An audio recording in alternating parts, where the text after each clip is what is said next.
خبرهای اقتصادی امروز یکم دکبر در پیام تیوی. پارلمان تاجیکستان امروز طرح قانون درباره بودجه دولتی جمهوری تاجیکستان برای سال 2023 را برای تصویب بررسی کرد. وزارت مالیه تاجیکستان فیض‌الدین قهارزاده وکیلان را با پارامترهای اساسی بودجه دولتی سال آینده آشنا نموده تاکید کرد که بودجه دولتی مورد بررسی به مثل بودجه قبلی بیشتر به سمت اجتماعی نگرانیده شده است. با گفته قهارزاده در سال 2023 قسم درآمد بودجه دولتی بیش از 37 میلیارد و 100 میلیون سومانی و قسم خراجات 38 میلیارد و 100 میلیون سومانی را تشکیل می دهد. قسمت درآمد بودجه دولتی برای سال آینده نسبت به بند درآمد بودجه جاری 12.3% یا 4 میلیارد و 100 میلیون سومانی افزایش می‌یابد. به گفته قهارزاده بند خراجات بودجه دولتی برای سال 2023 نسبت به بند خراجات بودجه جاری بیش از 4.5 میلیارد سومانی افزایش خواهد یافت. کسری بودجه در سطح 0.8% مجموع محصولات داخلی یا 1 میلیارد و 30 میلیون سومانی پیش بینی شده است. به گفته وزیر در سال 2023 برای رشد ساحه‌های اجتماعی 18 میلیارد و 600 میلیون سومانی پیش بینی شده است که 49.6% خراجات عمومی بودجه دولتی را تشکیل می‌دهد. از جمله برای رشد ساحه معارف 7 میلیارد و 200 میلیون سومانی، برای حفظ اجتماعی 9 میلیارد و 400 میلیون سومانی پیش بینی شده است. همچنین گفته می شود که برای خدمت رسانی قرض خارجی 3 میلیارد و 400 میلیون سومانی اختصاص داده می شود. لایحه بودجه دولتی را پس از بررسی وکیلان مجلس نمایندگان پذیرفته‌اند. از اول سال 2022 با صادرات ماشین ها از گرجستان به تاجیکستان نسبت به همین دوره سال 2021 بیش از 61% افزایش یافته است. این آمار از معلومات اداره ملی آمار گرجستان آورده شده است. همین طریق در دوره از ینور تا سپتامبر حجم ری اکسپورت 8 میلیون و 700 هزار دلار را تشکیل داد.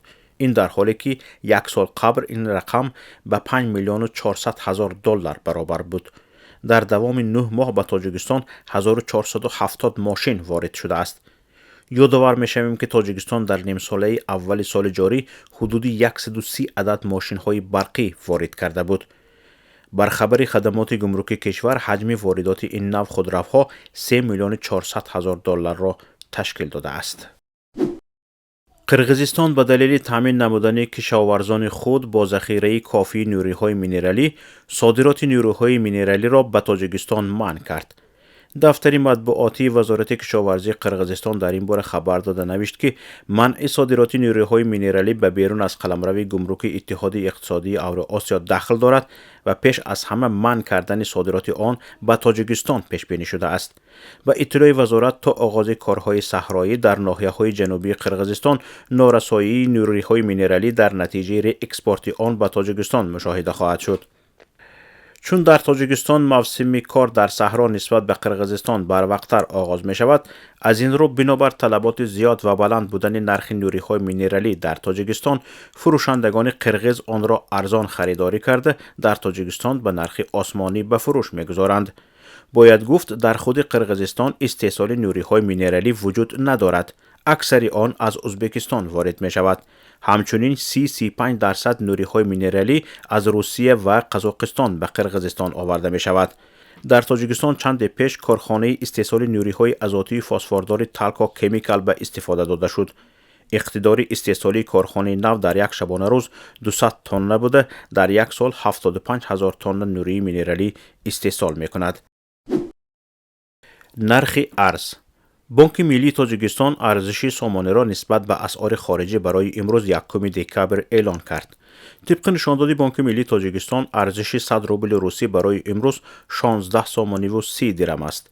این نهاد قرب میانه فروش 100 دلار ایالات متحده آمریکا در مؤسسه های قرضی تاجیکستان را 1021 سامانی ارزیابی کرده است. بانک ملی قرب میانه فروش 100 یورو را 1059 سامانی و 39 درم نشان داده است. نرخ طلا. بهای هر اونس طلا در معاملات صبح امروز میان بانک های لندن 1778 دلار و 4 سنت معامله شد. نرخ نفت خام. نرخ میانه فروش هر بشکه نفت خام تحویل ماه آینده در بیرژه های لندن 87 دلار معامله شد. نرخ میانی هر بشکه نفت خام تحویلی ماه آینده در بیرژهای نیویورک $80.51 معامله شد.